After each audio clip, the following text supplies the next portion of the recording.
At just 19 years old, TJ Nunley's next chapter of life was just beginning. He was excited to start college and become a graphic designer, but he never got that chance. He was murdered in 2012, and now his family is left wondering what his life could have been and who killed him.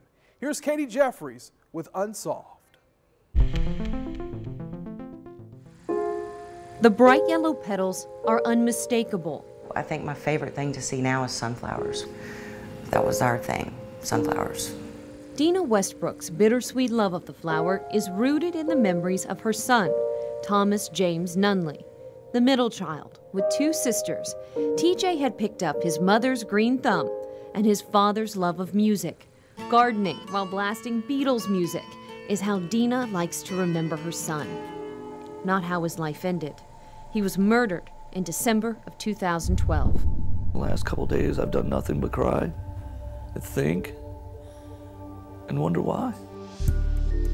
TJ went out for a walk along Fort Caroline Road, as he often did, to clear his head when working on a music or art project.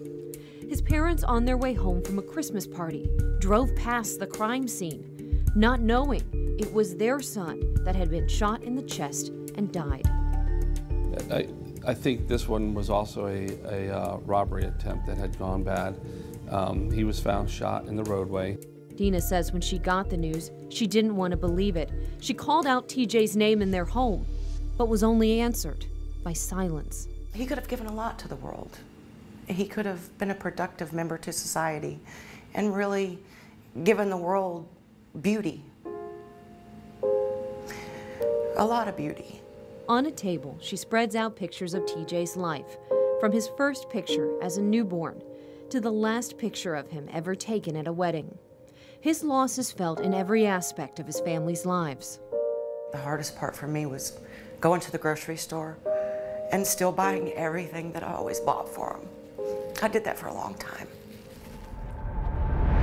As the years have ticked by, Sergeant Dan Jansen with the cold case unit at the Jacksonville Sheriff's Office admits this is one of their more difficult cold cases to crack. Very limited evidence. There was no video around in the area, so anybody that could have saw anything at that time in the morning that is involving him would be most helpful. While difficult, he says it is not impossible to solve. Crime doesn't happen in a vacuum.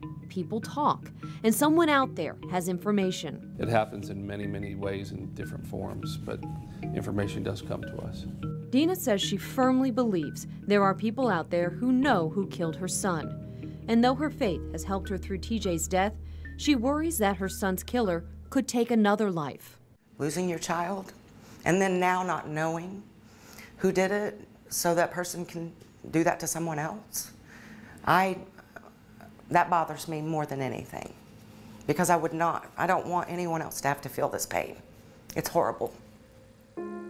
As she and her family wait for justice, she says they plan on scattering TJ's ashes underneath a backyard tree and planting more sunflower seeds.